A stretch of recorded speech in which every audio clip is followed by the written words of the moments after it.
Prosperity प्रचारकहरूको motivation चाहिँ ओहो विश्वासीहरू कति गरिब भयो भनेर विश्वासीको चिन्ता भन्दा पनि यो विश्वासीहरूलाई आफ्नो पक्षमा ढालेर यिनीहरूबाट म कसरी आफ्नो सेवकाईलाई उचाल्न सकूं, आफ्नो जीवनस्तर उचाल्न सकूं, कसरी हुन्छ बढी भन्दा बढी विश्वासीहरूले मलाई सहायता पठाउन सकुन् भन्ने त्यो एउटा मोटिभेसन गलत भयो। दोस्रो उनीहरूको मेथड भन्नाले सेवा गर्ने तरिका, त्यो मेथड चाहिँ के भन्देखि उनीहरूले देऊ देऊ देऊ भन्छन् तर कहाँ दिने भन्दाखेरि उनीहरूको सेवामा। तपाईले कहिले पनि एउटा प्रस्पेरिटी प्रचारकले तपाईको मण्डलीमा दिनुहोस् भन्दैन। उले कि त सुरुमा कि अन्त्यमा कि बीचमा कहीं न कहीं गएर उले भन्छ ल म त यो सेवा गर्दैछु, म त्यो सेवा गर्दैछु, तपाईहरु आउनुहोस्, मसँग पार्टनरशिप बन्नुहोस्, अनि मलाई तपाईले महिनामा यदि दिनुभयो भनेदेखि परमेश्वरले यस्तो आशीष दिनेछ भनेर विश्वासीहरूलाई कहीं न कहीं अंकुशमा झुन्याउन चाहन्छन्। त्यो चाहिँ उनीहरूको मेथडको समस्या। मोटिभेसन र मेथडमा चाहिँ ठूलो फरक छ प्रस्पेरिटी गस्पल प्रचारकहरूको। त एउटा इमानदार पास्टरले आफ्नो मण्डलीमा विश्वासीहरू गरिब छन् भनेदेखि उसको मोटिभेसन त्यो विश्वासीहरूलाई कसरी हुन्छ, ज्ञान बुद्धि शिक्षा सिप कसरी हुन्छ तिनीहरूको गरिबीबाट मुक्ति दिनु, त्यो असल पास्टरको उद्देश्य हुनु पर्दछ। मोटिभेसन त्यो हुनु पर्यो। र मेथड पनि परमेश्वरको वचनमा जे दिएको छ, जे बताइएको छ त्यस अनुसार शिक्षा दिनु पर्यो। त्यसै किसिमले आज यहाँको सामनेमा म गरिबीमाथि कसरी विजय हासिल गर्न सक्छौं त? के धनी हुनु पाप हो? के गरिब हुनु चाहिँ आत्मिक जीवन बिताउनु हो? यी प्रश्नहरूको सेरोफेरोमा म समय बिताउन चाहन्छु। पहिलो कुरो त गरिबीको बारेमा बाइबलले के भन्छ? के गरिबी असल हो? गरिब मानिसलाई के फाइदा हुँदो रहेछ त? बाइबलले के भन्छ गरिबीको बारेमा? कारण प्रस्पेरिटी गस्पल प्रचारकहरूले मुख्य अट्याक आक्रमण गर्ने नै हामी गरिब हुनु हुँदैन भन्छन् अनि सबैलाई मन पर्छ। त्यसै कारण हामीले पनि बाइबलबाटै बुझ्नु पर्यो बाइबलले के भन्छ त गरिबीको बारेमा। गरिबीमा केही कुरो असल छ? हेर्दाखेरि हामीले केही पनि असल देख्दैनौं गरिबीमा। तपाईहरु म आफ्नो जीवनको गवाहीबाट भन्न सक्छौं कतिजना सायद निकै सुरुमा निकै गरिब र विपन्न वर्गबाट आउनु भएको थियो होला। अब कतिजना त सायद हुने खाने परिवारकै हुनुहुन्छ होला। तपाईले गरिबी के हो थाहा छैन होला। यदि तपाईको जीवनमा घटी कमी अभाव के खाउला र के लाउला, गरिबी के हो भन्ने कुरा कहिले अनुभव गर्नु भएको थिएन भनेदेखि तपाईको लागि सायद यो कुञ्चराको नाम होला। तर जसले गरिबीलाई व्यक्तिगत जीवनमा अनुभव गरेको छ, जसले घरको भाडा तिर्न नसकेर कोठाबाट निकालिनु परेको छ, जसले आफ्ना छोराछोरीलाई स्कुलमा पढाउन सकेको छैन, जसले बिरामी हुँदाखेरि अस्पताल जान पाएको छैन, उनीहरूको निम्ति गरिबी एकदमै जीवनको यस्तो अभिन्न अंग हो। त त्यो गरिब व्यक्तिलाई गरिबीले के फाइदा गर्यो त? बाइबलले के भन्दो रहेछ भन्दाखेरि एउटै शब्दमा भन्दाखेरि एउटै पनि फाइदा छैन गरिबीको। बाइबलले एक ठाउँमा पनि गरिबीको प्रशंसा गरेको छैन। त कतिपटक यो प्रस्पेरिटी गस्पलको प्रचारको विरोध गर्नेहरूले कहिलेकाहीँ विश्वासीलाई त यस्तो भान पारिदिन्छन् कि हामीले सम्पत्ति आर्जन गर्नु हुँदैन, हामी धनी बन्नु हुँदैन, हामीले घर बनाउनु हुँदैन, जग्गा जमिन जोड्नु हुँदैन, सुन गरगहना लाउनु हुँदैन भनेर यस किसिमको कहिलेकाहीँ यो जोगी बन्नुपर्छ भन्ने विचार हालिदिन्छन्। अनि गरिब हुनु भनेको आत्मिक बन्नु, धनी हुनु भनेको पापी बन्नु जस्तो भावना पनि कहिलेकाहीँ उठाइदिन्छन्। आउनुहोस् हामी बाइबलले गरिबीको बारेमा के भनेको छ भनेर म तपाईलाई पहिलो कुरो हितोपदेशको किताबमा लैजान्छु। गरिबीबाट के चाहिँ फाइदा छ अथवा गरिबीलाई बाइबलले कसरी बयान गर्दछ? पहिलो कुरो हितोपदेश 10:15 यस्तो भनिएको छ, धनीको धन नै तिनीहरूका निम्ति बलियो शहर हो, तर दरिद्रताले असहायहरूको पतन हुन्छ अथवा गरिबीले असहायहरूको पतन हुन्छ, विनाश हुन्छ। हितोपदेशको लेखकले भन्दैछ धनीहरूको धन चाहिँ बलियो शहर हो, अर्थात यसले सुरक्षा प्रदान गर्छ। तपाईसँग सम्पत्ति छ भनेदेखि त्यसले तपाईलाई रोग ब्याजबाट सुरक्षा प्रदान गर्छ, घटी कमीबाट सुरक्षा प्रदान गर्छ, अचानक केही आपद विपद आइलाग्दाखेरि सुरक्षा। तर जसको हातमा 1 रुपैयाँ छैन, गरिबीले उलाई विनाश गरिदिन्छ। अचानक ठूलो बिमारी भयो, आफ्नो हातमा केही पनि छैन, ऊ उपचार पाउन सक्थ्यो, तर गरिबीको कारण ऊ विनाश हुन्छ, ऊ पतन हुन्छ। त गरिबीले हाम्रो जीवनमा विनाश ल्याउँछ, शरीरको विनाश, शान्तिको विनाश, लोग्ने स्वास्नी बीच, छोराछोरी बीचमा पनि त्यस्तै किसिमको तनाव उत्पन्न हुन जान्छ। गरिबीले मानिसलाई विनाश गर्दछ। अब तपाईँ देख्नुहुन्छ भुकमरीले गर्दाखेरि कति मानिसहरू नाश भएका छन्। अफ्रिकामा बेला बखतमा तपाईँ देख्नुहुन्छ मान्छेहरू जिउँदै सडकमा खान नपाएर मरेका छन्। गरिबीले फाइदा गर्ने न त मानव अनुभवमा केही कुरो छ, न परमेश्वरको वचनले नै यसलाई प्रशंसा गरेको छ। दोस्रो कुरो, गरिबीले के गर्दो रहेछ भन्ने कुरा तपाईँले हितोपदेशको 19 अध्यायमा जानुहोस्, त्यसको 4 अनि 7 पद पढौं। धनले धेरै मित्र बनाउँछ, तर गरिब मानिसको मित्रले उसलाई त्याग्छ। हेर्नुहोस्, तपाईँ गरिब छ भनेदेखि तपाईँलाई के आवश्यकता परेको छ, गरिब छ, तपाईँ कसैको घरमा गीत ढङढङ गर्नुभयो, घन्टी बजाउनु भयो भन्ने बित्तिकै तपाईँको हुन खाने मित्रले पनि तपाईँलाई चिन्दै नचिनेको जस्तो व्यवहार गर्दछ। गरिबीले मानिसलाई यस्तो तिरस्कृत बनाइदिन्छ। 7 पदमा हेर्नुभयो भने अर्को दुःख लाग्दो कुरो, गरिब मानिस आफ्ना सबै आफन्तहरूबाट त्यागिन्छ। तपाईँका आफ्नै मानिसहरूले पनि तपाईँलाई त्यागिदिन्छन्।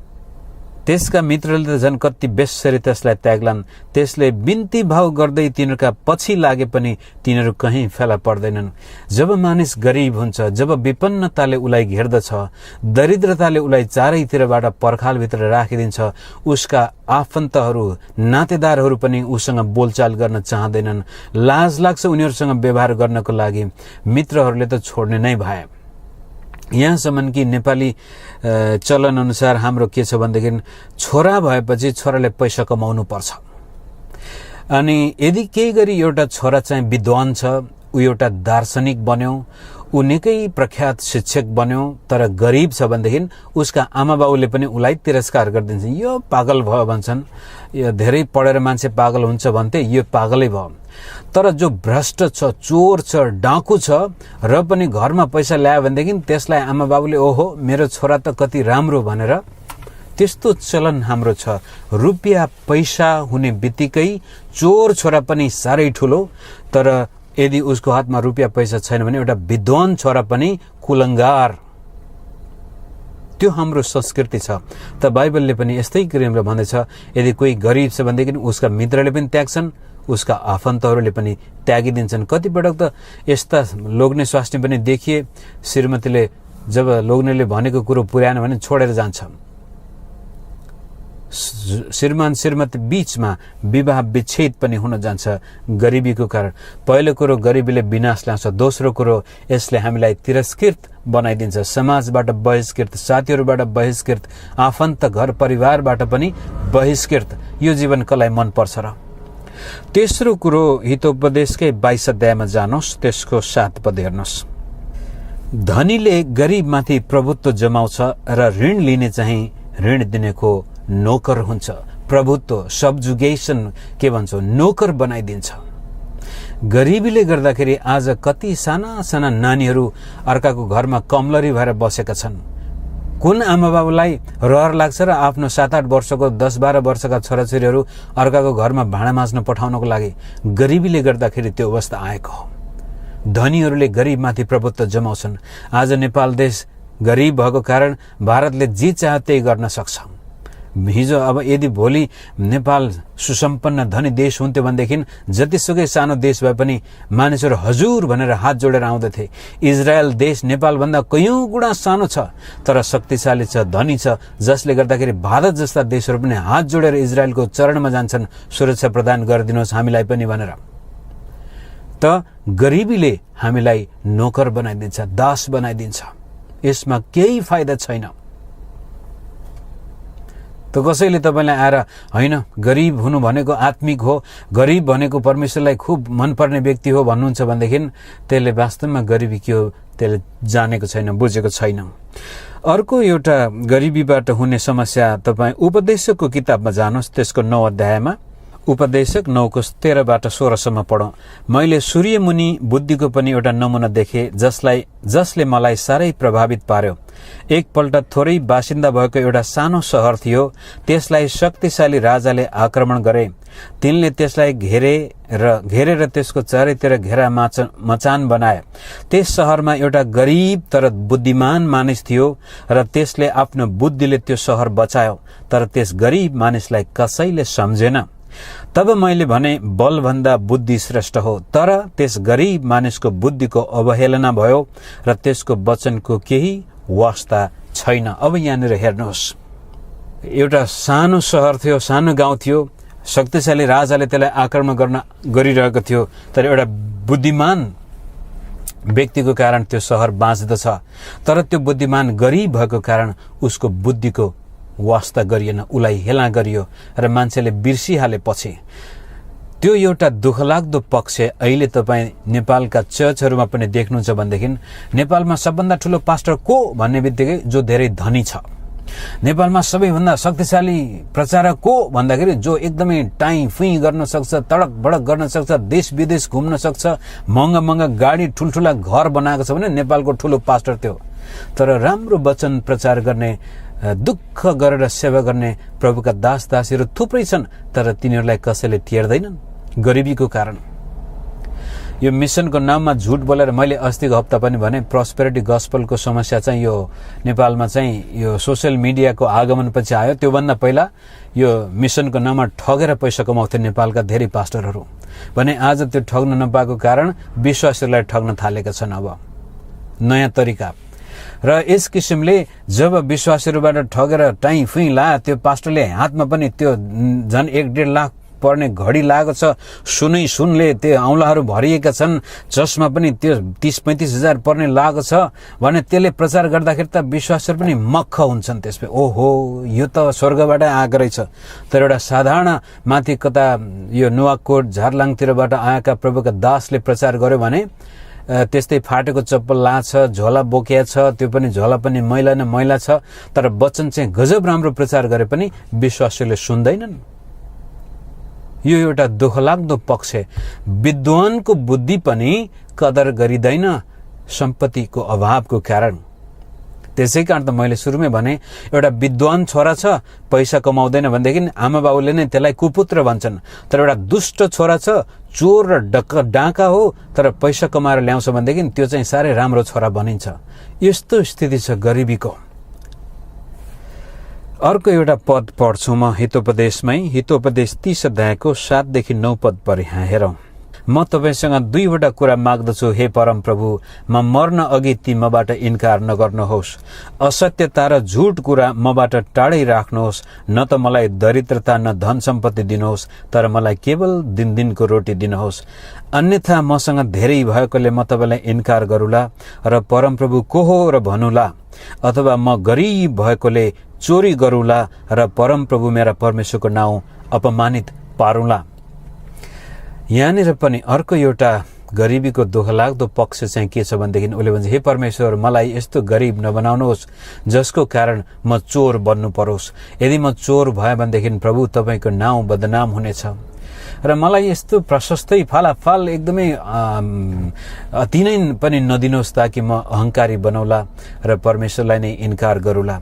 यदि परमेश्वरलाई नै इन्कार गरिएको खण्डमा सम्पत्तिको के काम र परमेश्वर, र मेरो हातमा 1 रुपियाँ पनि छैन, खाना लाउन नै धौधो हुन्छ भनेदेखि त्यसपछि म कि त भ्रष्टाचार गरूला, कि ठगठाग गरूला, कि कहीँ न कहीँ कुनै न कुनै प्रकारको अभद्र काम म गर्न गएको खण्डमा परमेश्वर तपाईँको नाम बदनाम हुनेछ। त्यसकारण मलाई गरिब नबनाउनुहोस्, मलाई चाहिने जति आशिष दिनुहोस् भनेर लेखकले परमेश्वरसँग बिन्ती गर्दैछ।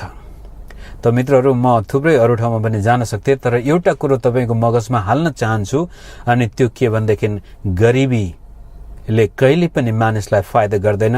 गरिबीले मानिसको मान सम्मान चोरेर लैजान्छ, इज्जत चोरेर लैजान्छ, सुख चोरेर लैजान्छ, खुसी चोरेर लैजान्छ, र जीवनमा धेरै कुराहरू गर्न सक्ने क्षमता र योग्यता थिए तर ती पूरा गर्न उसले सक्दैन, आफूसँग साधन र स्रोत नभएको कारण।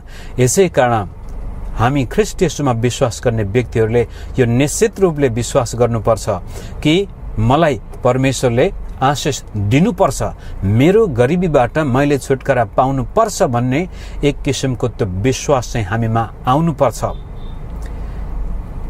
गरिबी हुनु आत्मिक हुनु होइन रहेछ। अनि मान्छे किन गरिब हुन्छ भन्ने कुरा प्राय जसो गरिबीको सुरुवात मानिसको आफ्नै अल्छीपनाबाट हुन्छ र पछि गएर त्यसलाई गरिबै भइराख्नको लागि सामाजिक, राजनैतिक, धार्मिक र प्राकृतिक शक्तिले पनि त्यसको विरुद्धमा काम गरेको हुन्छ। सुरुवात अल्छेपनाबाट हुन्छ गरिबीको, तर जब मानिस गरिब हुन्छ त्यसपछि त्यसको गरिबीबाट उकास्न नदिनको लागि त्यहाँको समाज, त्यहाँको धर्म, त्यहाँको राजनीति र यहाँसम्म कि प्रकृतिले पनि गरिबको विरुद्धमा काम गरिरहेको हुन्छ। जस्तै उदाहरणको लागि हामी हिन्दू धर्म मान्दै आएका र त्यसै पृष्ठभूमिबाट आएका मानिसहरू, अब हाम्रो जातलाई 4 भागमा विभाजन गरेको छ, ब्राह्मण, क्षेत्री, वैश्य, शूद्र। अनि चौथो स्तरको समुदायलाई हाम्रा परापूर्वका परम्पराहरूले पैसा कमाउनै दिएको छैन। चौथो वर्गले पैसा कमाउनु पाप, अनि त्यसपछि ब्राह्मणहरूले वैश्य शूद्रको सम्पत्ति लुटेको खण्डमा पनि त्यो उनीहरूले लुटेको होइन रे। यस्तो किसिमले सदाकाल गरिबलाई गरिब भइराख्नको लागि सामाजिक, धार्मिक, राजनैतिक र त्यसपछि प्राकृतिक तत्त्वहरूले पनि गरिबको विरुद्धमा काम। यो गरिबी मगजमा लाग्ने कुरा हो, गरिबी विश्वास हो। किनभनेदेखि मेरो बाजे गरिब, बाउ गरिब, त्यसकारण म पनि गरिब। अनि मेरो बाउ बाजेदेखि नै म एउटा शोषित भएर आएको व्यक्ति, मेरो समाज त्यस्तै थियो, त्यसकारण म पनि गरिब। त्यो विश्वास जबसम्म हामी मगजबाट तोड्दैनौँ तबसम्म गरिबीमाथि विजय हासिल गर्न सक्दैनौँ। त पहिलो कुरो तपाईँ र मैले विश्वास गर्नुपर्छ कि परमेश्वरले मलाई गरिबमा बाँच्नको लागि बोलाएको होइन। यसै संसारमा बाँचुन्जेल पनि परमेश्वरले मेरा भौतिक आवश्यकता पूर्ण रूपले पूरा गर्ने प्रतिज्ञा गर्नुभएको छ भन्ने कुरा तपाईँ र मैले विश्वास गर्नु पर्यो कि प्रभुको इच्छा हो मैले गरिबीमाथि विजय हासिल गर्नु। प्रभु तपाईँको इच्छा हो भने मलाई गरिबीमै रहन दिनुहोस् भन्नुभयो भनेदेखि प्रभुले मेरो इच्छा त होइन, तर तिमीलाई त्यस्तै विश्वास लाग्छ भने होस् भन्न सक्नुहुन्छ। उत्पत्ति 1:28 मा जब परमेश्वरले मानिसलाई सृष्टि गर्दाखेरि नै उहाँले यसरी भन्नुभयो, परमेश्वरले तिनीलाई आशिष दिनुभयो र तिनीलाई भन्नुभयो, फल्दै फुल्दै वृद्धि हुँदै पृथ्वीमा भरिँदै र त्यसलाई आफ्नो बसमा पार्दै जाओ। समुद्रका माछाहरू, आकाशका पन्छीहरू तथा पृथ्वीका सबै जीवित प्राणीहरूमाथि अधिकार गर। मुख्य कुरो मैले यहाँ देखाउन खोजेको कुरो, पहिलो मानिस आदम अनि हव्वालाई परमेश्वरले आशिष दिनुभयो र त्यो आशिषको स्वरूप चाहिँ यी सारा संसारका भौतिक कुराहरूमाथि अधिकार गर्नु, फल्दै फुल्दै वृद्धि हुँदै। त तपाईँ र मैले विश्वास गर्नुपर्छ कि मेरो जीवनमा आशिष, उन्नति, प्रगति परमेश्वरको इच्छा हो। त प्रोस्पेरिटी गस्पलको प्रचारको विरोध गर्दाखेरि हामीले कहिले पनि यो शंका गर्नु हुँदैन कि यो प्रभुको इच्छा हो कि होइन भनेर। इट इज गॉड्स विल, यो परमेश्वरको इच्छा हो तपाईँ र म गरिबीबाट मुक्ति पाउनु। कारण सुरुको मानिसलाई नै परमेश्वरले त्यो आशिष दिनुभयो। दोस्रो कुरो उत्पत्ति 12:1-3 पद हेरौं। परम प्रभुले अब्राहमलाई भन्नुभयो, तेरो देश र तेरा कुटुम्ब तथा तेरा पिताका घरबाट निस्केर जुन देश म तँलाई देखाउँछु त्यहाँ जा। म तँबाट एउटा ठूलो जाति खडा गर्नेछु र तँलाई आशिष दिनेछु। म तेरो नाउँ प्रसिद्ध गराउनेछु र तँ आशिषको मूल हुनेछस्। तँलाई आशिष दिनेहरूलाई म आशिष दिनेछु र तँलाई श्राप दिनेहरूलाई म श्राप दिनेछु। तँद्वारा नै पृथ्वीका सबै कुलहरूले आशिष पाउनेछन्। आदम र हव्वालाई मात्र परमेश्वरले आशिष दिनु भएन। अब आदम र हव्वालाई आशिष दिँदाखेरि उनीहरू अदनको बगैँचामा बडो रहरलाग्दो जीवन बिताउँदै थियो, तर जब पाप आयो त्यसपछि त्यो रहरलाग्दो जमिन उनीहरूको निम्ति श्रापित बन्दछ। र अहिले आएर अब्राहमलाई उत्पत्ति 12:1-3 हामीले हेर्यौं कि परमेश्वरले भन्छ, अब्राहम म तँलाई छान्न चाहन्छु। आदमले गल्ती गरिहाल्यो, अब तँद्वारा म सारा संसारका मानिसलाई आशिष दिनेछु। तँलाई म प्रशस्त आशिष दिनेछु र तेरो सन्तानद्वारा नै सारा संसारका मानिसलाई पनि म आशिष दिनेछु। आदमलाई परमेश्वरले आशिष दिनुभयो, अब्राहमलाई भन्नुभयो तँलाई म आशिष दिनेछु र तेरा सन्तानद्वारा नै म सम्पूर्ण संसारका मानिसलाई आशिष दिनेछु। त्यो कुरोलाई अझ राम्रोसँग हेर्नको लागि हामी गलातीको किताबमा जाउँ। गलाती 3:6-9 पदसम्म अब्राहमलाई दिएको आशिष खाली पुरानो नियममा मात्र सीमित नभएर आज तपाईँ र म जसले ख्रीष्ट येशूमा विश्वास गरेका छौं हाम्रो लागि पनि हो भन्ने कुराहरू यहाँ यसरी देखाएको छ। अब्राहमलाई नै हेर, उनले परमेश्वरमा विश्वास गरेथे र यो उनको निम्ति धार्मिकता गनिएको थियो। यसकारण तिमीहरूले यो जान कि जसले विश्वास गर्छन् तिनीहरू नै अब्राहमका सन्तान हुन्। परमेश्वरले अन्य जातिहरूलाई विश्वासद्वारा धर्मी ठहराउनुहुन्छ भन्ने धर्मशास्त्रले पहिलेदेखि नै देखेर अब्राहमलाई तमा नै सबै जातिले आशिष पाउनेछन् भन्ने सुसमाचार अघिबाटै सुनायो।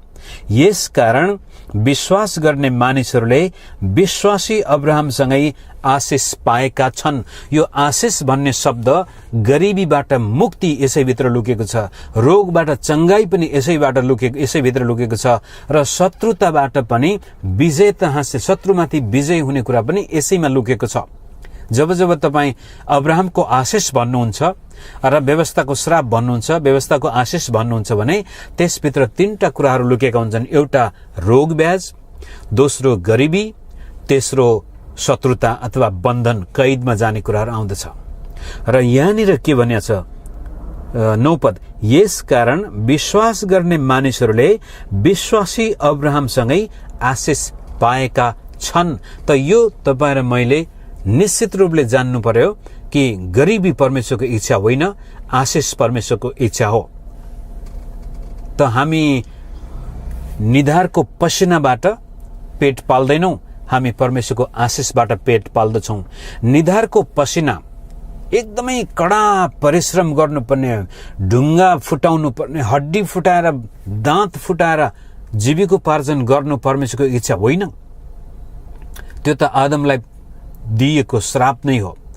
जब आदमले परमेश्वरको दिएको आशिषलाई उले लत्याइदियो त्यसपछि प्रभुले भन्यो अब भूमि तेरो निम्ति श्रापित भएको छ र अब निधारको पसिनाबाट तैले आफ्नो पेट पाल्नेछस्। त एउटा ख्रीष्ट येशूमा विश्वास गर्ने मानिस त्यो श्रापबाट मुक्ति भएर अब्राहमको आशिषमा आएको छ।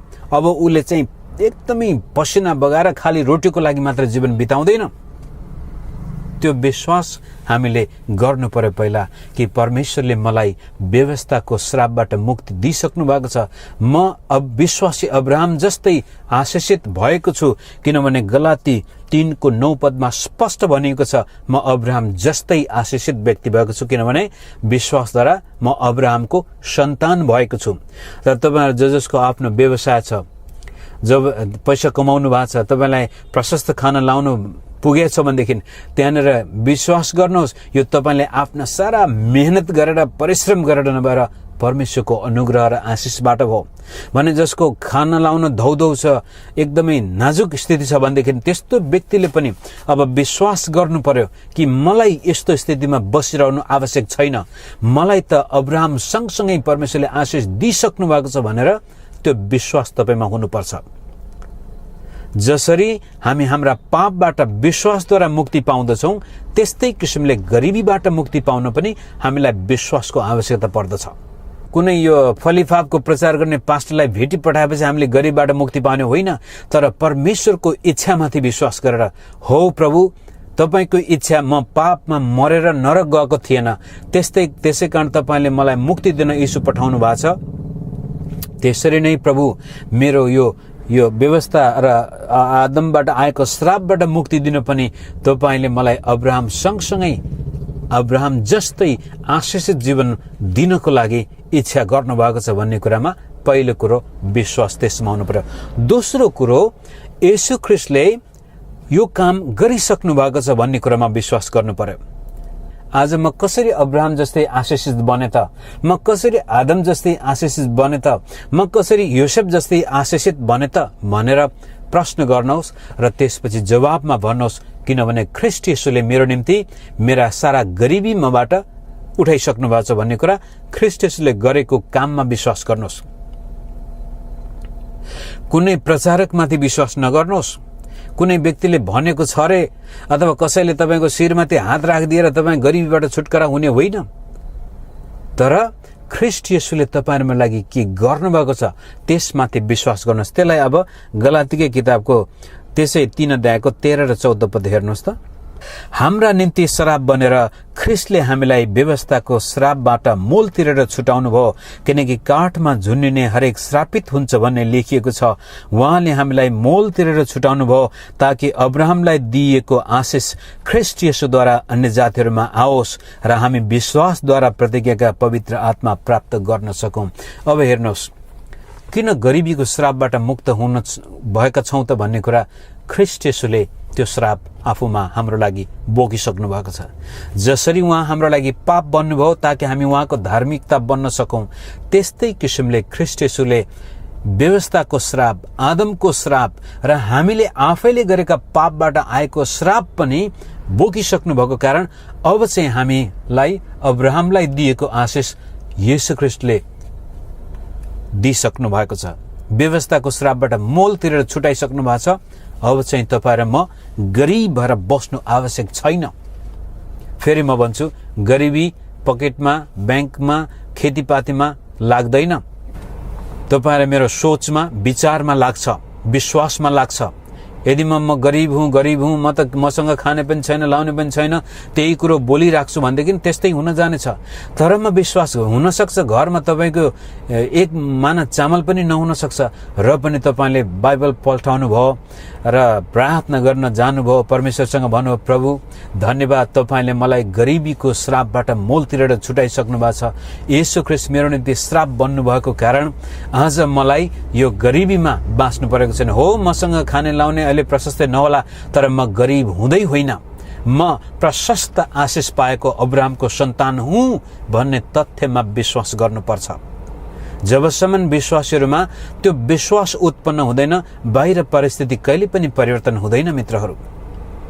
अनि कुनै पास्टरले प्रार्थना गरिदिँदा हुन्छ कि, अथवा प्रार्थना मिटिङमा गएर मेरो यो आवश्यकता पूरा गरिदिएला, यसको लागि प्रार्थना गरिदिनुहोस् भन्दा हुन्छ कि भनेर सोच्नु कतिपटक ठिकै होला, तर त्यसले कहिले पनि वास्तविक परिवर्तन ल्याउँदैन। त्यो गरिब विश्वासी आफ्नो गरिबीबाट मुक्ति पाउनेछ, जसले आफ्नो हातमा केही नहुँदा पनि विश्वास गर्छ ऊ गरिब होइन, तर परमेश्वरको आशिष पाएको अब्राहमको सन्तान हो, किनभने ख्रिस्ट येशूले उसलाई गरिबीको श्रापबाट मुक्ति दिइसक्नु भएको छ। पहिलो कुरो। दोस्रो कुरो, हामी दोस्रो कोरिन्थीको 8 अध्यायमा जाउँ। दोस्रो कोरिन्थी 8 को 9 पद, त्यहाँ यसरी भनेको छ, किनकि हाम्रा प्रभु येशू ख्रिस्टको अनुग्रह तिमीहरूलाई थाहा छ। उहाँ धनी हुनुहुन्थ्यो, तरै पनि तिमीहरूका खातिर उहाँ गरिब हुनुभयो ताकि उहाँको गरिबीबाट तिमीहरू धनी हुन सक। दोस्रो कोरिन्थी 8 र 9 अध्याय, दुवै अध्याय विश्वासीहरूको आर्थिक कारोबारको बारेमा लेखिएका अध्यायहरू हुन्। भेटी दिने, कहाँ दिने, कहिले दिने, कस्तो अवस्थामा दिने, कसरी दिने, यी दुई अध्यायमा राम्रोसँग उल्लेख गरिएको छ। र अहिले चाहिँ मुख्य गरी यो 9 पदले, 8 को 9 ले बडो गजबले भन्दछ, येशू ख्रिस्टको अनुग्रह कति महान छ कि उहाँ धनी हुनुहुन्थ्यो, सारा संसारको मालिक, ब्रह्माण्डको मालिक, तर तपाईँ र मलाई हाम्रा गरिबीहरूबाट, पापबाट आएको गरिबी किन नहोस्, अशिक्षाबाट आएको गरिबी किन नहोस्, अधर्मको गरिबी किन नहोस्, र आर्थिकी विपन्नता पनि किन नहोस्, जुनसुकै प्रकारको गरिबीपन किन नहोस्, उहाँले आफैमा लिनुभयो र हाम्रो लागि उहाँ गरिब बन्नुभयो ताकि उहाँको गरिबीबाट हामी धनी हुन सकौं। हाम्रो पाप येशूले आफूमा लिनुभयो, हामीलाई उहाँको धार्मिकता दिनुभयो। हाम्रा श्राप येशूले आफूमा लिनुभयो, उहाँको आशिष हामीलाई दिनुभयो। त्यस्तै किसिमले हाम्रो गरिबी पनि येशूले आफूमा लिनुभयो र उहाँको प्रशस्तता हामीलाई दिनुभयो। यो विश्वास गर्नु पर्यो। म कसरी आफ्नो गरिबीबाट मुक्ति पाउन सक्छु? येशूले गरेको कार्यमाथि विश्वास गर्नु पर्यो। पहिलो कुरो, परमेश्वरको इच्छामा विश्वास गर्नु पर्यो। त्यो इच्छा कस्तो हो? प्रभु मेरो भलो चाहनुहुन्छ, मलाई मेरा गरिबीबाट मुक्ति दिन चाहनुहुन्छ, मलाई के खाउला र केलाउला कसैको नोकर भएको प्रभु चाहनुहुन्न, कसैको दास भएको प्रभु चाहनुहुन्न, मेरा मित्रले मलाई तिरस्कार गरेको, मेरा आफन्तले मलाई हेला गरेको पनि प्रभु चाहनुहुन्न, मेरो शरीरमा रोग ब्याज आउने बित्तिकै, सानोतिनो समस्या हुने बित्तिकै म पतन भएको प्रभु चाहनुहुन्न, म चोर डाकु एकदमै कहाली लाग्दो व्यक्ति भएको प्रभु चाहनुहुन्न। प्रभु चाहनुहुन्छ म आशिष पाएको, परमेश्वरको नाउँको महिमा गर्ने, प्रशंसा गर्ने खालको व्यक्ति भएको उहाँ चाहनुहुन्छ। त्यो इच्छामा विश्वास गरेपछि त्यो इच्छा कसरी पूरा गर्नु भएको छ भन्दाखेरि कल्भरी क्रुसमा येशूले हाम्रो लागि गरेको काममाथि विश्वास गर्नु पर्यो। ख्रीष्ट येशूले मलाई श्राप मुक्त गर्नुभएको छ, ख्रीष्ट येशूले मलाई गरिबी मुक्त गर्नुभएको छ। तेस्रो कुरो, येशूको वचनमाथि विश्वास गर्नु पर्यो। येशूका काममाथि मात्र नभएर येशू प्रभुले भनेका वचनमाथि पनि विश्वास गर्नु पर्यो। मत्ती 6:25 देखि 34 पदसम्म यो प्रभु येशू ख्रीष्टले गरिबीबाट कसरी हामी मुक्ति पाउन सक्छौं भन्ने अर्को रहस्य त्यहाँनिर स्पष्ट पार्नु भएको छ। 25 मा उहाँले भन्नुहुन्छ, यसै कारण म तिमीहरूलाई भन्दछु, के खाउँला के पिउँला भनी आफ्नो प्राणको निम्ति र के लगाउँला भनी आफ्नो शरीरको निम्ति फिक्री नगर। अनि तलसम्म पढ्दै जानुभयो भनेदेखि आकाशका चराचुरुङ्गीलाई हेर र जंगलका लिली फूलहरूलाई हेर, तिनीहरूलाई परमेश्वरले कति गजबले खुवाउनुहुन्छ र पहिराउनुहुन्छ। 30 पदमा, आज हुने र भोलि अगेनामा फालिने घाँसलाई परमेश्वरले यसरी पहिराउनुहुन्छ भने ए अल्प विश्वासी हो, के तिमीहरूलाई झन् बढी उहाँले पहिराउनु हुने छैन र? ए अल्प विश्वासी, आज किन हामी कमजोर, गरीब, असहाय छौं? कता कता हामी परमेश्वरले दिने सहायता, परमेश्वरले गर्ने मद्दतमाथि विश्वास गर्न सफल छैनौं। विश्वासको कमीको कारण हाम्रो जीवनमा हामीले दुःख कष्टलाई अपनाइरहेका हुन सक्छौं। ए अल्प विश्वासी हो, आकाशका चराचुरुङ्गीलाई हेर, जंगलका लिली फूललाई हेर, परमेश्वरले कति राम्रोसँग तिमीलाई पहिराउनु भएको छ, खुवाउनु भएको छ, के तिमीहरू त्योभन्दा अझ महत्त्वपूर्ण होइनौ र? 31 पदमा, यस कारण के खाउँला कि के पिउँला कि के पहिरौँला भनेर फिक्री नगर, किनकि अन्य जातिहरूले यी सब थोक खोज्दछन् र तिमीहरूका स्वर्गमा हुनुहुने पिताले तिमीहरूलाई यी सबै थोकको खाँचो छ भने जान्नुहुन्छ। तर पहिले उहाँको राज्य र उहाँको धार्मिकताको खोजी गर र यी सबै थोक तिमीहरूका निम्ति थपिनेछन्। हाम्रो मुख्य उद्देश्य, हामी पेटको लागि जागिर गर्दैनौं, हामी पेटको लागि व्यापार गर्दैनौं, हामी पेटको लागि विदेशमा गएर पसिना बगाउँदैनौं। यदि गर्दैछौं भनेदेखि परमेश्वरको राज्य र धार्मिकताको लागि। यदि तपाईले आफ्नो जीवनमा सम्पूर्ण क्षेत्रबाट जे गर्नुहुन्छ त्यसमा परमेश्वरको राज्य र धार्मिकता खोज्नु भएको खण्डमा परमेश्वरले तपाईलाई अवश्य पनि गरिबीबाट छुटकारा दिनुहुनेछ। र कुनै पनि प्रस्पेरिटी प्रचारकले आएर तपाईलाई भन्नुपर्ने छैन, ल मलाई तिमीहरूले यति भेटी दियो भनेदेखि परमेश्वरले तिमीलाई आशिष दिनेछ भनेर। तपाई आफैलाई थाहा हुनेछ परमेश्वरले तपाईका आवश्यकताहरू पूरा गर्नु भएको छ। कसरी चाहिँ गरिबीबाट छुटकारा हुने त? परमेश्वरको इच्छामा विश्वास गर्नुहोस्, येशू ख्रीष्टले गरेका काममाथि विश्वास गर्नुहोस्, येशू प्रभुले भनेका वचनमाथि विश्वास गर्नुहोस्। मत्ती 7:7 हेर्नुहोस् न, 7:7 र 7 देखि 11, माग त तिमीहरूलाई दिइनेछ, खोज त तिमीहरूले भेट्टाउनेछौ, ढगढगाउ त तिमीहरूको निम्ति उगारिनेछ। अनि 9 मा पढ्नुहोस्, तिमीहरू मध्ये कुन मानिस होला जसको छोराले रोटी माग्दा त्यसलाई ढुङ्गा देला कि माछा माग्दा त्यसलाई साँप देला? यसकारण तिमीहरू दुष्ट भएर आफ्ना छोराछोरीहरूलाई असल चीज दिन जान्दछौ भने स्वर्गमा हुनुहुने तिमीहरूका पिताले उहाँसित माग्नेहरूलाई कति बढी गरेर असल चीज दिनुहुनेछ। त्यो विश्वास तपाईँ र ममा हुनु पर्यो। मत्ती 7:7 देखि 11 सम्म तपाईले राम्रोसँग मनन गर्नुहोस् कि परमेश्वरमा जब तपाईमा विश्वास गर्दछौं, उहाँको राज्य र धार्मिकता हामी खोज्दछौं भनेदेखि परमेश्वरले कति धेरै आशिष हामीलाई दिन चाहनुहुन्छ। हामी परमेश्वरले हाम्रो लागि चाहनु भएको असल इच्छामा विश्वास गर्न सक्दैनौं। परमेश्वरले आफ्नो पुत्र येशू ख्रीष्टमा हाम्रो लागि गरेको त्यो काममाथि विश्वास गर्न सक्दैनौं। अनि प्रभु येशू स्वयंले भनेका वचनमाथि विश्वास गर्न सक्दैनौं, जसको कारण यो हामीलाई ठगठाग गर्ने यस्ता यो नेटवर्किङ खालका प्रचारक आयो भने मक्ख परेर हामी ओहो ल फलानु पासलाई दिनुपर्ने रहेछ, फलानुको विश्वास गर्नुपर्ने छ, फलानुकोमा जानुपर्ने रहेछ भनेर आफ्नो चर्च छोडेर त्यस्ताको पछि लाग्छौं र केही समयपछि हामीले खोजेको कुरो पत्ता पाउँदैनौं अनि निराश हुन्छौं। त्यहाँ पनि उनीहरूले हामीलाई इज्जत गर्दैनन्, आफ्नो चर्चमा पनि हामी बहिष्कृत भइहाल्छौं, जसले गर्दाखेरि जीवनमा आशिष पाउनुको सट्टामा बढी श्राप।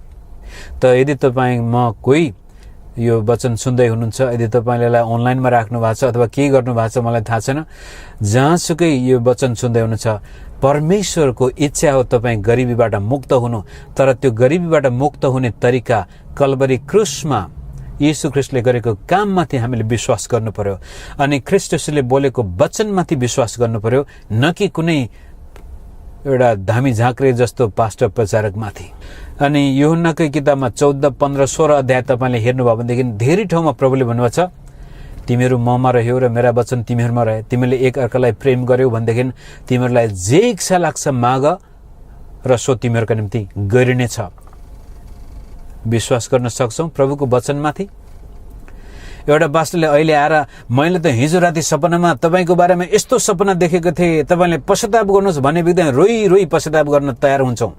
मलाई त प्रभुले यहाँको एउटा विश्वासीको परिवारमा यस्तो समस्याको बारेमा दर्शन दिनुभएको छ भन्ने बित्तिकै हामी दौडेर त्यो पास्टर कहाँ जान्छौँ। तर ख्रीष्ट येशूले बोलेको वचन चाहिँ हामी विश्वास गर्दैनौँ। त्यसै कारण यो विश्वासीको कारण यी प्रस्पेरिटी प्रचारकहरू पनि एकदमै सफल भइरहेछन्। अगमवक्ताहरूले तपाईँलाई आएर यस्तो अगमवाणी गरिदिएपछि तपाईँ थरथर काम्नुहुन्छ, तर जीवित प्रभु येशू ख्रीष्टका वचनमाथि हामी विश्वास गर्दैनौँ। त यस किसिमले सजिलैसँग आज विश्वासीहरू ठगिएका छन्, कारण विश्वासीहरू नै विश्वास गर्दैनन् येशूको वचनमाथि, येशूको काममाथि। अनि कोही धामी झाँक्रे ढ्याङ्ग्रो ठटाउने आउने बित्तिकै हामी त्यसकै पछि लाग्छौँ, जसको कारण प्रभुले दिने महान आशिषबाट हामी वञ्चित भएका छौँ। अब येशूको काम, येशूको वचन र त्यसपछि प्रेरितहरूका शिक्षामाथि पनि हामीले विश्वास गर्नुपर्ने हुन्छ। मित्रहरू, प्रेरितहरूले बोलेका वचनमाथि पनि हामीले विश्वास गर्ने। यदि हामी गरिबीबाट मुक्ति पाउने हो, आशिषित विश्वासी बन्ने हो भनेदेखि, परमेश्वरको राज्यको महिमा गर्ने, परमेश्वरको नामलाई उचाल्ने र मण्डलीलाई सहायता गर्ने विश्वासी बन्ने हो भनेदेखि हामी गरिबीबाट मुक्ति हुनुपर्छ। गरिबी फेरि म भन्छु मगजमा लाग्ने कुरो हो, पकेटमा होइन। तपाईसँग प्रशस्तै सम्पत्ति होला र पनि तपाईँ गरिब हुन सक्छ, र तपाईँको हातमा 1 रुपियाँ पनि नहोला तर तपाईँ धनी हुन सक्छ। मगज, सोच, विश्वास। त अब हेर्नुहोस् प्रेरितहरूका शिक्षाले के भन्छ। रोमी 8:32 पदमा हेर्नुहोस् न। रोमी 8:32 निकै गहन अध्याय हो, तपाईँहरूले कण्ठ गरेकै हुनुपर्छ। 32 मा पौलले यसरी भन्छ, जसले आफ्नै निज पुत्रलाई बाँकी राख्नु भएन तर हामी सबैका निम्ति उहाँलाई दिनुभयो, कि उहाँले हामीलाई सबै थोक पनि उहाँकै साथमा दिनुहुने छैन र? भन्न खोजेको कुरो, परमेश्वरले हामीलाई यति धेरै प्रेम गर्नुभएको छ कि उहाँले आफ्नो एकमात्र पुत्र पनि बाँकी राख्नु भएन। यदि उहाँले आफ्नो एकमात्र पुत्र त हाम्रो लागि बाँकी राख्नु भएन भनेदेखि कि जब आर्थिकी अभावबाट प्रभुले हामीलाई छुटकारा दिनुहुन्न र? अवश्य दिनुहुनेछ। हाम्रा छोराछोरीको स्कुलको फिस तिर्न कस्तो गाह्रो भइरहेछ भने के परमेश्वरले त्यो दिनुहुन्न र? दिनुहुनेछ। कोठाको भाडा तिर्न कस्तो गाह्रो भइरहेछ कि प्रभुले त्यसमाथि सहायता गर्न सक्नुहुन्न र? सक्नुहुन्छ। तर विश्वास, प्रभुको कार्य, प्रभुको वचन, अब प्रभुका चेलाहरूले दिएका शिक्षाले पनि हामीलाई त्यही भन्दैछ कि परमेश्वरको इच्छा हो तपाईहरु मेरो जीवनमा हामी गरिबीबाट मुक्ति पाएर आशिषित विश्वासी बन्न सकौं। अनि दोस्रो कोरिन्थीमा पनि पावलको कुरोलाई फेरि हेर्नुहोस् 9 अध्यायमा। दोस्रो कोरिन्थी 9 को 8 पद अनि 11 पद हामी हेरौं। परमेश्वरले तिमीहरूलाई हरेक आशिष प्रशस्त मात्रामा दिन सक्नुहुन्छ ताकि तिमीहरूसित सधैँ नै हरेक कुरा प्रशस्त होस् र हरेक असल कामको निम्ति तिमीहरूले प्रशस्त मात्रामा दिन सक। हेर्नुहोस् यहाँनिर अब यो वचन जब तपाईहरु मेरो कानमा आउँछ यसले त हामीलाई एकदमै हल्लाउनु पर्ने हो। ओहो प्रभु, तपाईहरुले मेरो जीवनको लागि यति धेरै चिन्ता गर्नु भएको रहेछ, यति धेरै फिक्री गर्नु भएको छ कि हरेक आशिष प्रशस्त मात्रामा तपाईले दिनुहुन्छ र मसँग सधैँ कुरा सबै हरेक कुरा सधैँ नै प्रशस्त भएको तपाई देख्न चाहनुहुन्छ ताकि म असल कामको लागि दिन सकौं। अब चाहिँ आएर हामीले प्रोस्पेरिटी गस्पल प्रचारकहरूले देऊ भनेर दिने होइन कि अब त परमेश्वरले मलाई प्रशस्त गरी आशिष दिएको कारण म अब दिन चाहन्छु। परमेश्वरले मलाई दिइसक्नु भएको छ त्यसकारण म दिन चाहन्छु, पाउनको लागि म दिदैन। अब यदि तपाई जो मण्डलीमा दशांश दिने विश्वासी हुनुहुन्छ भने तपाईले यो गल्ती कहिल्यै नगर्नुहोस् कि पाइने रहेछ दशांश दिएन भने त पाइदैन क्या हो, त्यसकारण पाइने रहेछ अब दिनु पर्यो भनेर कहिले पनि दशांश नदिनुहोस्। तर तपाईको हातमा जे जति प्रभुले दिनुभएको छ ती सबै कुराहरूलाई हेर्नुभयो र भन्नु हो परमेश्वर धन्यवाद, म जस्तो नालायकलाई, म जस्तो पापी अधर्मीलाई तपाईले यति धेरै आशिष दिनुभएको छ, यसकारण प्रभु म यो धन्यवाद स्वरूप तपाईको राज्य विस्तारको लागि यो भेटी, यो दशांश, यो धन्यवादको भेटी, यो प्रशंसाको भेटी म चढाउँछु। परमेश्वरले हामीलाई दिइसकेपछि हामी दिने व्यक्ति हो। पाउनको लागि दिनुभयो भने त तपाईँ त लोभी नै हो, स्वार्थी हो।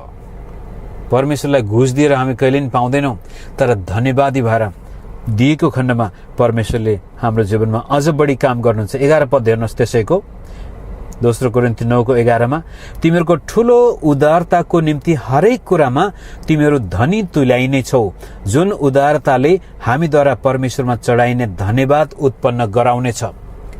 हामी उदार चित्तका व्यक्ति बन्न सक्छौं त्यसपछि जब हामी विश्वास गर्छौं प्रभुको इच्छा म गरीब होइन, म आशिष भएको देख्न चाहनुहुन्छ। त्यो कसरी? ख्रीष्ट येशूले क्रुसमा मेरो लागि गरिबी बोकिसक्नु भएको छ र प्रभुका सारा आशिष मेरो लागि दिइसक्नु भएको छ। त्यो किन?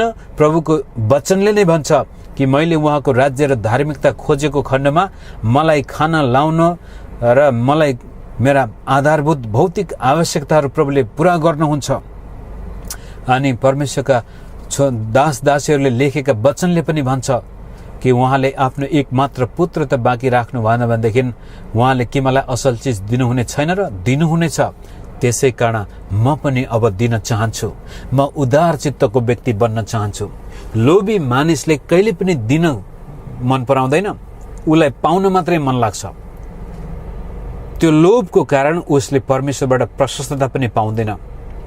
तपाईँ र म जसको हातमा थोरै छ, त्यो विधवाको हातमा 2 पैसा मात्रै थियो, तरै पनि उसले परमेश्वरको राज्य अनि धार्मिकता खोजेको कारण उसले त्यो 2 पैसा परमेश्वरको कामको निम्ति भेटीको थैलोमा हालिदिन्छ र येशू प्रभुले भन्नुहुन्छ त्यसले साह्रै असल काम गरेको छ।